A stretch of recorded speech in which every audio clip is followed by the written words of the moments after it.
Në një deklarat të fortë gjatë një takimi me kryeministrin Izraelit Benjamin Netanyahu, ish presidenti i SBA-s Donald Trump risolli në vëmendje rëndësinë që ai i jep rripit të Gazës, duke e konsideruar zonën si një pasuri të paluajtshme me vlerë të lartë strategjike. Trump sugjeroi që një forcë paqeje, e ngjashme me një mision ndërkombëtar në udhëheqjen e SBA-s, duhet ta kontrollojë dhe administrojë këtë territor të trazuar. Trump u shpreh se për shumë vite ka dëgjuar vetëm lajme të lidhura me dhunën, grupin Hamas dhe probleme të pandërprera nga Gaza, ndërsa shprehu moskuptimin për tërheqjen e Izraelit nga territori në të kaluarën.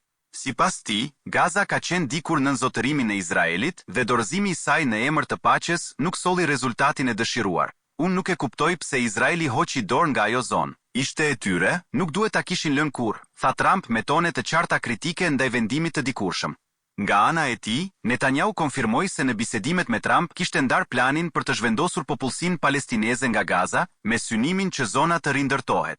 Ai mbështeti deklaratën e Trumpit, duke e konsideruar si një qasje të re dhe të guximshme që mund të ndryshojë trajektoren e zhvillimeve në këtë territor.